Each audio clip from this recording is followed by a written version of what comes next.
tus labios. Esos ojos enredados, lo dicho ya está jugado. Práctico, práctico, práctico. Práctico el olvido, práctico el perdón. Me ganas la carga y el rencor. Sí.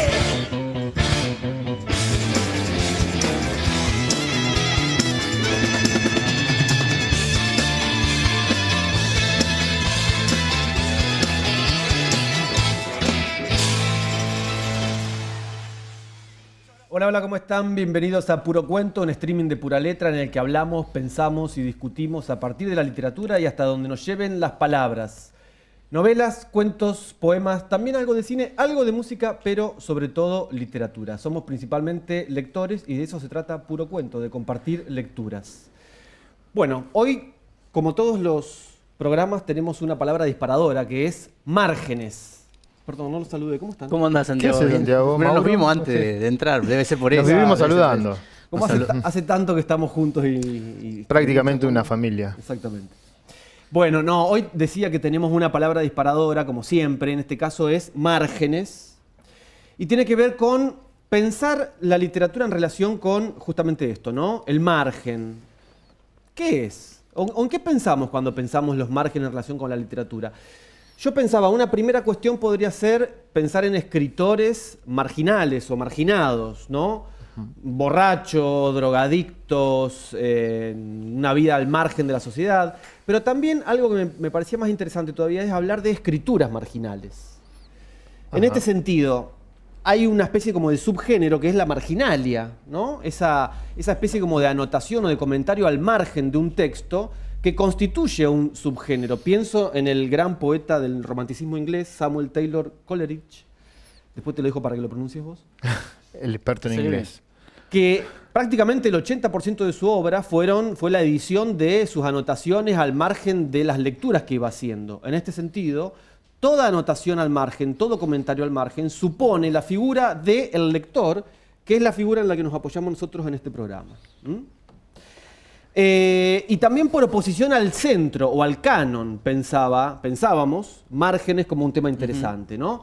Cuando pensamos en los márgenes, estamos pensando en una apropiación del lenguaje, un uso del lenguaje por fuera de los modos hegemónicos de narrar, de nombrar, a los que nos incita, por ejemplo, el mercado o la narrativa mainstream.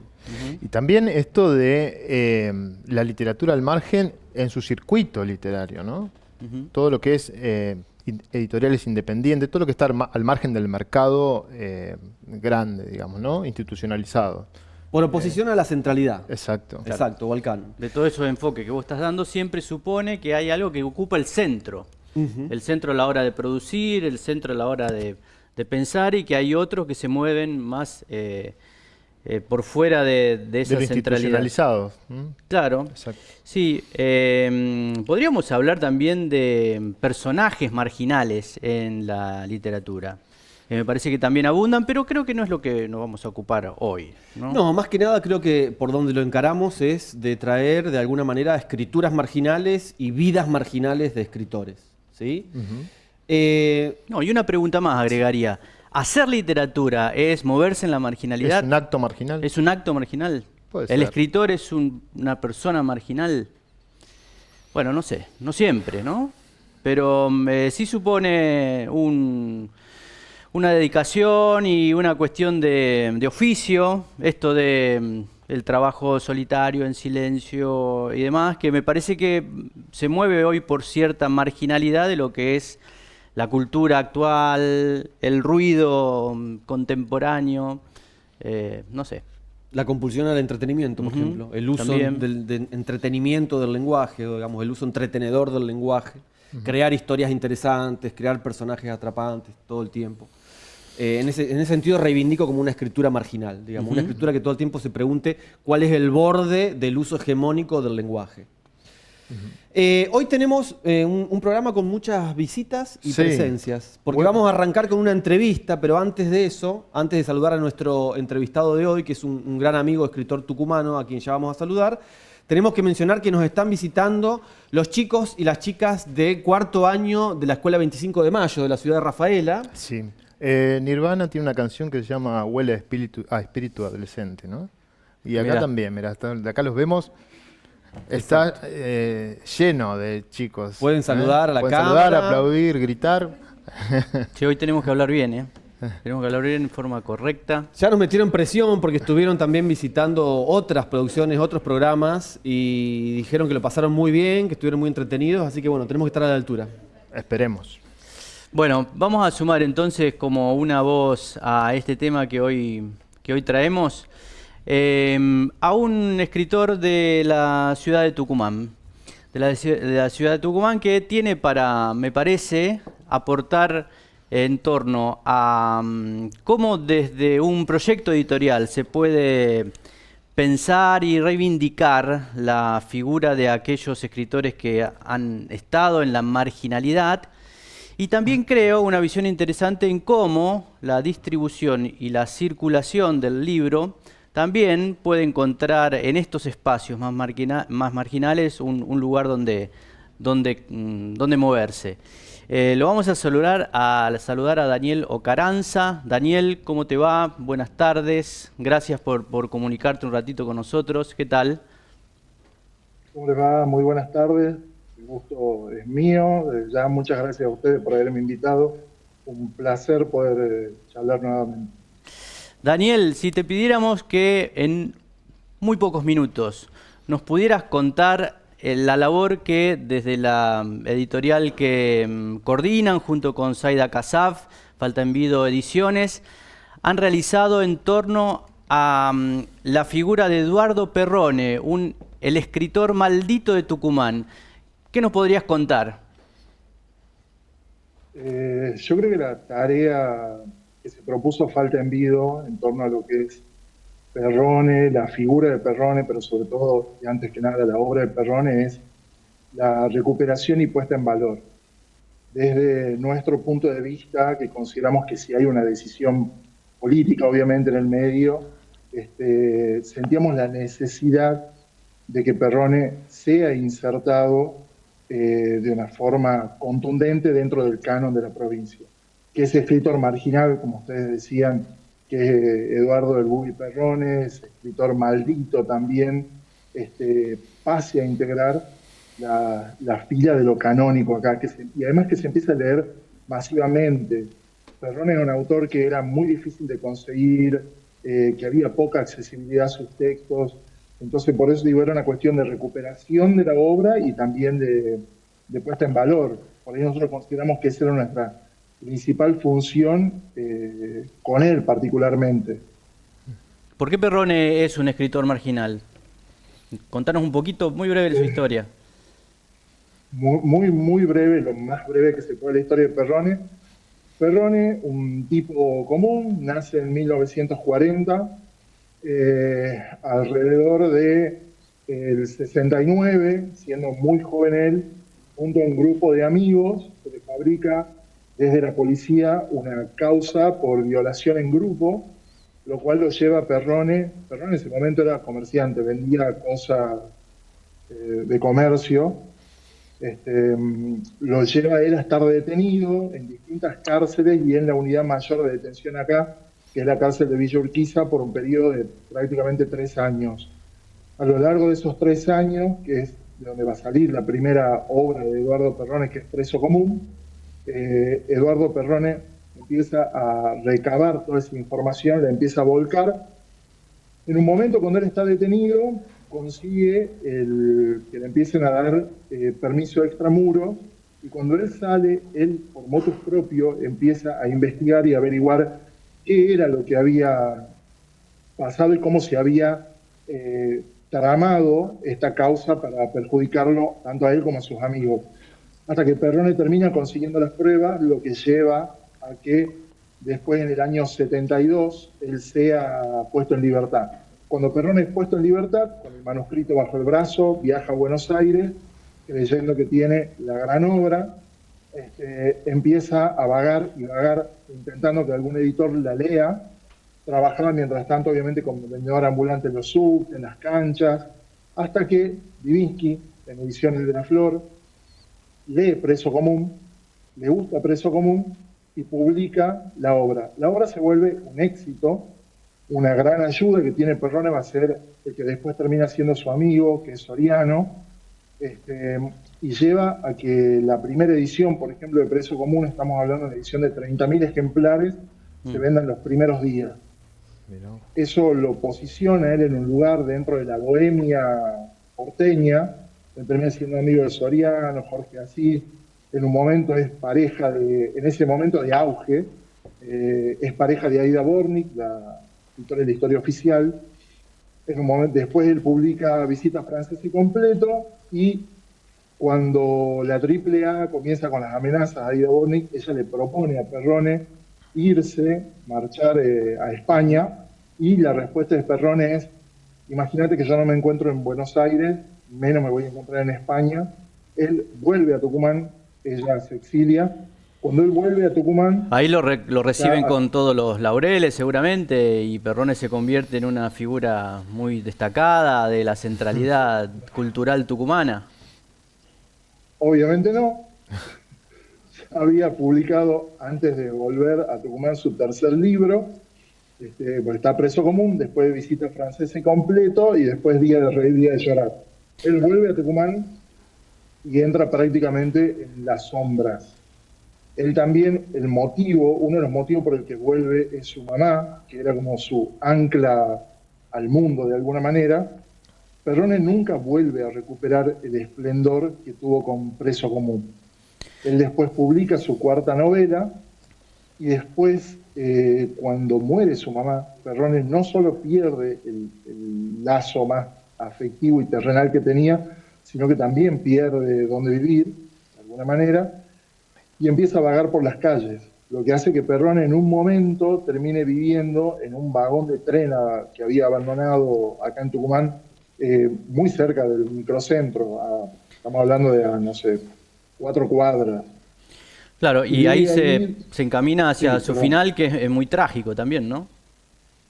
Totalmente, él termina prácticamente viviendo en el vagón como indigente, como mendigo. Es una zona que en su momento había muchos prostíbulos, había otros vagabundos, hasta que, bueno, a Perrone en el 2009 lo terminan encontrando al costado del vagón una mañana, muerto, una mañana de invierno, muerto de frío. Él ya venía con problemas de salud, imagínate que estaba hiper flaco. Además ya era un personaje que se había acostumbrado a ese tipo de vida, ya era muy difícil sacarlo de la calle, incluso hubo gente que intentó como rescatarlo de alguna manera, y él podía estar un día, bañarse, cambiarse y volvía a la calle. Había una necesidad de él de esa libertad y de no estar encerrado otra vez, como que había estado con Preso Común. Daniel, te hago una consulta. ¿Cómo estás? Te saludo primero, pero muy lindo escucharte y escuchar toda la historia de Perrone. Te quería hacer una consulta, Igual. Daniel. Podemos pensar, saliendo un poquito ya de la figura y la obra y el recorrido de Perrone como escritor, ¿no? Podemos pensar, en los que estamos en el ámbito, digamos, de la literatura, tratando de publicar en editoriales pequeñas, de pequeñas tiradas, en el interior del país, por fuera de Buenos Aires, muchas veces sale esta cuestión de todo lo que sea difusión, editar, escribir, publicar por fuera de Cava, es estar en el margen. ¿Lo pensás así? ¿Coincidís con esto? ¿No? Y en todo caso, si con Zaida se conciben ustedes desde el Fideo, el Festival Intergaláctico de Escritura que hacen, y que es muy interesante porque va itinerando por distintas provincias del país. Y donde hay muchos marginales por ahí dando vueltas también, ¿o no? Bueno, hemos trotado por esos márgenes. ¿Lo piensan de esa manera? ¿Producir desde el margen? ¿No? ¿Son categorías con las que no están pensando? No sé, ¿cómo lo ves? Yo creo que, lamentablemente, hay una centralidad en torno a lo económico y el poder que tiene Buenos Aires, que es innegable. Nosotros siempre mantuvimos, y esto lo vamos a relacionar tanto a la editorial como al festival que vos mencionabas, nosotros siempre sostuvimos que, por ejemplo, no nos íbamos a embarcar en peleas inútiles, porque, por ejemplo, muchas veces se habla desde provincia, bueno, cómo saltamos Buenos Aires, cómo le hacemos un brinco para llegar a otros lados. Nosotros siempre dijimos, bueno, no nos vamos a poner en esa tarea titánica de ese tipo de enfrentamiento, pero sí consideramos que hay una tarea para desarrollar desde las editoriales y al mismo tiempo desde quienes organizan festivales, como nosotros mismos, bien vos lo decías, que es empezar a generar focos en distintos puntos, focos que puedan concentrar, si bien no de la misma manera, pero que sean focos que permitan poner sobre la mesa lo que está en juego, que permitan echar luz y visibilizar qué es lo que está pasando, incluso más allá de Buenos Aires. O sea, obviamente vamos a entrar en esto de centro y periferia, y bueno, la presión entre uno y otro, y echar, digamos, o pujar de alguna manera para estar ahí en el medio. Yo creo que la gran tarea de las editoriales independientes es justamente publicando desde fuera de ese centralismo político, económico, etcétera. La gran tarea es visibilizar a esos autores, ¿entendés?, que están esperando encontrar de alguna manera a sus lectores. Creo que ahí hay que poner el foco y desarrollar distintas actividades. Como bien vos lo decías, nosotros organizamos ya desde hace como, no sé, 8 o 10 años un festival que se llama Fideo, que es el Festival Intergaláctico de Escritores Oficial. No pudimos encontrar nada más largo. Que es un festival que se hizo durante muchos años en Tucumán, y desde hace 2 años se nos ocurrió, con otros autores en la misma mesa comiendo, empezar a itinerar por las provincias. La primera provincia por donde desembarcamos fue Jujuy. El año pasado desembarcamos en Catamarca, perdón. Este año, ¿no es El año cierto? que viene será en Santiago. Claro, este año, perdón, año. ya estoy desfasadísimo. Estás pensando en el año que viene. Sí, el año que viene va a ser en Santiago del Estero. ¿Qué es lo que nos permitía a nosotros el festival? Por ejemplo, en el caso y que se notó mucho en Jujuy. Por ejemplo, en Jujuy hace rato que no había un festival que pueda agrupar editoriales, agrupar a libreros, juntar autores de distintos puntos del país, empezar a generar también esa comunidad sólida que se permita trabajar de conjunto para poner, como decía antes, un foco de luz en qué es lo que está pasando ahí. No sé si responde lo que me estaba preguntando. Sí, muy interesante, Daniel. Totalmente. Y seguramente nos vamos a volver a contactar en algún otro momento como para seguir Ampliar difundiendo el esto tema. que hacen en Tucumán. Y seguramente haremos fuerza para ver si podemos traer al Fideo a Rafaela en algún momento. ¿Eh? No quiero Ya tirar que una anda- primicia, sería pero genial. mi pasado como periodista me obliga a que... Pero después hay que hacerse cargo. Bueno, Hay que vamos hacerse a cargo. tratar de estar a la altura. Gracias, Daniel. Bueno, gracias, Daniel. Por favor, gracias a ustedes. Un placer escucharles y les agradezco el espacio. Siempre hablar de Eduardo Perrone para nosotros es muy sentido, y es un gran autor, merece ser leído. Se lo recomendamos, obviamente. Y más la edición de Falta en Vida, obvio. Un abrazo grande. Chao, Daniel, gracias. Chao, Daniel. Muy bien. Bien. Bien, hasta luego. Vos sabés que Daniel hablaba de Perrone, y yo, yéndome un poquito más arriba, para el lado de Bolivia, si se quiere, tenemos ahí el caso de Víctor Hugo Vizcarra, que es un personaje muy similar a Perrone en algunas cuestiones, ¿no? Ujú. Este escritor tuvo una infancia muy sumida por la violencia, por el alcoholismo de sus padres, terminó viviendo así en la marginalidad, y tanto es así el abandono que a los 12 años él se queda a vivir en la calle, y vive 33 años en la calle. ¿Qué quiere decir vivir en la calle? Vivir en la calle es vivir en la calle, así, en el submundo, durmiendo donde se pueda, o sea, sin lugar fijo, sin lugar estable. Vivir eso, vivir la noche, vivir el día, el frío. Y hacer Eso. literatura desde ahí. Y hacerle que literatura desde ahí, él era, bueno, alcohólico crónico, y es uno de esos personajes como Perrone en que su vida es una obra literaria, ¿no? Entonces por ahí eso lo excede más que su producción en sí, o sea, tiene más relevancia que su producción en sí. No quiere decir por esto que su obra sea menor, ¿no? Pero sí que adquiere un cierto mito, ¿no? Escribió 5 libros, Vizcarra: Coba en el año 81, Relatos de Víctor Hugo en el 96. Narrativa, ¿no? Relatos, todo relato, narrativa, sí, siempre narrativa. Son relatos crudos, cuenta sus vivencias, digamos, ¿no? Su vivencia en la calle. ¿Qué quiere decir crudos? Descarnados.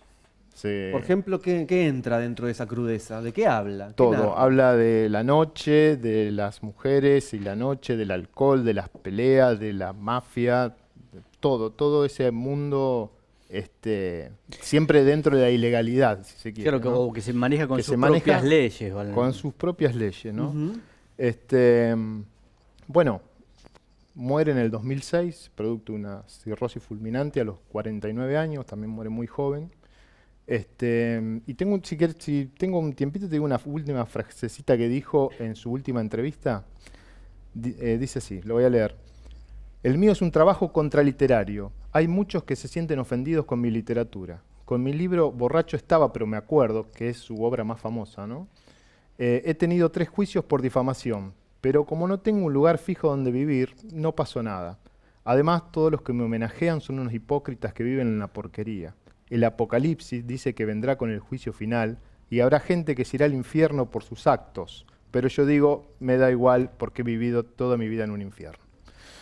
Es un poco que describe lo que era su vida. No lo agarraron porque no le llegaban los telegramas, ¿no? Seguramente. Como al no tener domicilio. Seguramente, Pobre, pero bueno, es un pobre. escritor que recomendable leer. No se consigue mucho sus libros acá, pero es porque está recién empezando a salir del ámbito de Bolivia, ¿no? A otros países. Tenemos casos argentinos autóctonos de gente que ha vivido en la marginalidad y ha escrito cosas interesantes. Lo de vivir en la marginalidad es como un poco más difícil de definir, pero sí, me estás dando un pie, ¿no? Para hablar de Néstor Sánchez, señoras y señores. Qué jugador. Acá traje su libro Ojo de Rapiña, que reúne sus ensayos sobre la escritura. Para mí es lo mejor de Néstor Sánchez, una manera de pensar la literatura, la escritura desde la marginalidad, pero desde la marginalidad literaria, estética, estilística, muy interesante. Después tiene un montón de novelas, como por ejemplo Nosotros Dos, Siberia Blues, El amor, los Orsini's y la muerte, Cómico de la lengua, complejísimas de leer, pero vale la pena meterse en eso. Y después este otro texto de Osvaldo Baigorria, que es sobre Sánchez justamente, que fue la puerta de entrada a Néstor Sánchez, para mí por lo menos. Néstor Sánchez, El Caminador, le puse. Ajá. El Caminador. ¿Por qué? Muy brevemente, ya que nos queda poco tiempo. Década del 60, una carrera literaria muy promisoria, muy ascendente, publica Nosotros Dos y Siberia Blues, que son sus 2 primeras novelas en Sudamericana, ¿no? Una editorial importante. Empieza a trabajar como periodista cultural, empieza a hacer notas en distintas revistas de Buenos Aires, por supuesto él porteño, nace en 1935. Le hace, por ejemplo, entre otras cosas, una entrevista a Borges. Empieza, a desarrollar una carrera que Claro. todo apuntaba que iba hacia el estrellato de alguna manera Promisoria. o al reconocimiento. Elogiado por Cortázar en los 60, o sea que Cortázar ya era Cortázar. ¿Qué pasa? Aparece una palabra en su vida que es un nombre en realidad, Gurdjieff. George Ivanovich Gurdjieff, el místico armenio, filósofo místico, buscador de la iluminación total, creador de la teoría, digamos, del cuarto camino, es decir, una especie como de trabajo del hombre ético sobre sí mismo, depurativo. Se fascina con eso, Néstor Sánchez, y se va del país, se va primero a Francia, después a España, después a Estados Unidos, y empieza a renunciar, a dejar absolutamente de lado toda pretensión literaria, toda pretensión de una vida más o menos cómoda, más o menos burguesa, buscando detrás de el conocimiento, ¿no? El conocimiento iluminador de alguna manera. Esta marginalidad en una vida que no tiene nada que ver con el alcoholismo, ni las drogas, ni la criminalidad, sino simplemente como una marginalidad radical, ética, digamos. Una lección. Una lección, Una lección claro, de sí, vida, sí. por supuesto. Regresa a Buenos Aires en el 2000, en los años 90, regresa a Buenos Aires, ahí se reencuentra con su hijo, Claudio, a quien hemos conocido personalmente y hemos traído a Rafael hace unos años a dar una charla, músico, le mandamos un gran saludo a Claudio Sánchez, que además está reeditando toda la obra de su padre a través de justamente La Comarca Ediciones, que es una editorial que él creó. Regresa a Buenos Aires y pasa los últimos años de su vida ya también en un borde, digamos, entre la normalidad psíquica y ciertos episodios de psicosis. Decía, hay un documental que se consigue por ahí en la web que se llama Se acabó la épica, sobre la vida y la obra de Néstor Sánchez. Y entre otras entrevistadas habla su psicoanalista que recordaba que Néstor le relataba que padecía de un delirio ambulatorio. Ajá. Padecía episodios en donde necesitaba salir a caminar. Y caminaba kilómetros, kilómetros y kilómetros. A mí me interesaba pensar cómo algo de esto se traslada a su escritura. Porque de hecho la escritura de Néstor Sánchez él decía, yo escribo como escuchando jazz, y a lo que aspiro en mi escritura es a producir una experiencia jazzística con el lenguaje. Es decir, yo me lo figuro de esta manera, es como una especie de voluta de humo, Sí. o esa figura en donde el devenir, digamos, no termina de anclar en ninguna forma, Claro. y la escritura se va todo el tiempo, Algo se gaseoso. derrama, sobrepasa cualquier forma literaria, ¿no? Recomiendo Bien. Domingo de Néstor Sánchez. Busquen ese cuento. Y después, Genial. rápidamente, otro marginal, Robert Walser. Acá estoy mostrando un libro que no es de Walser, es de Carl Selig, que fue el descubridor o el redescubridor de Robert Walser, escritor suizo, nacido en 1856, si no me equivoco, no, 1878 y muerto en 1956, Robert Walser, que lo titulé como El renunciante. Ajá. Robert Walser tuvo un montón de trabajos de los que renunció sistemáticamente, como también de renunciar a una vida ordinaria, convencional, burguesa, y también esto se trasladó en su escritura, porque produjo una escritura que se iba deshilachando de todo centro reconocible, ¿sí? Hay un texto que es Los cuadernos de Fritz Koscher, en donde está, ahí podemos ver algo de esto, en donde se ve pequeños relatos que son como deshilachamientos del lenguaje. Y después los microgramas de Robert Walser, redescubiertos después de su muerte, que son textos que escribió en el hospicio de Jericó, en Suiza, en pequeños papelitos y con una letra minúscula que solo puede ser leída y descifrada mediante microscopios o lupas. Mirá, wow, qué raro. Experiencia que, entre otros, le llamó la atención a Saer, que habló de los microgramas de Robert Walser en uno de sus artículos, diciendo una tesis que es muy interesante. La materialidad del papel en donde escribía Robert Walser es tan constitutiva de sus textos como la propia historia en sí, como el propio lenguaje y como la propia materialidad literaria. Che, ¿y no hay escritores normales? No, bueno, en este programa no es el caso. No. Che, el Bueno. que es marginal no es Menardi.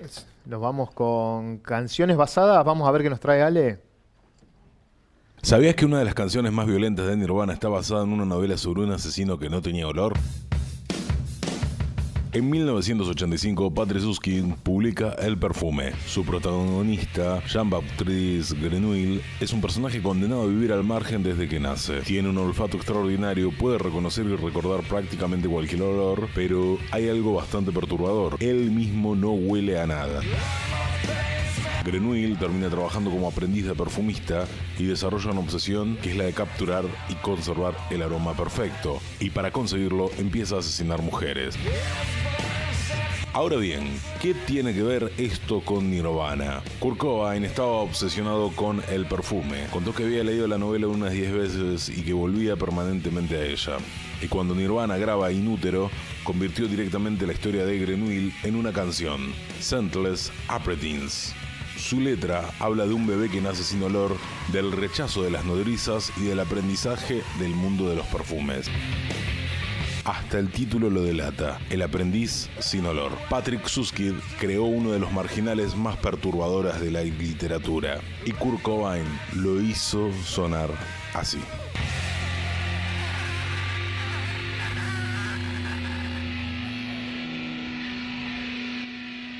Esto fue Canciones Basadas. Soy Alejandro Menardi. ¿Me siguen en Menardi Sounds? Dale.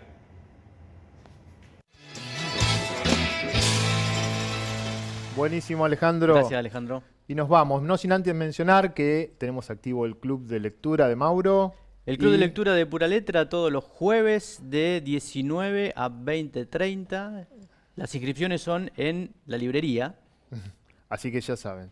También empezamos a activar el club de escritura con Santiago, que acá nos va a dar más detalles, si es que los tiene. Antes de ir al club de lectura de Mauro Gentinetti, pasan por el club de escritura, en donde los atiendo yo. Se los aprenden a jueves, escribir, los leemos.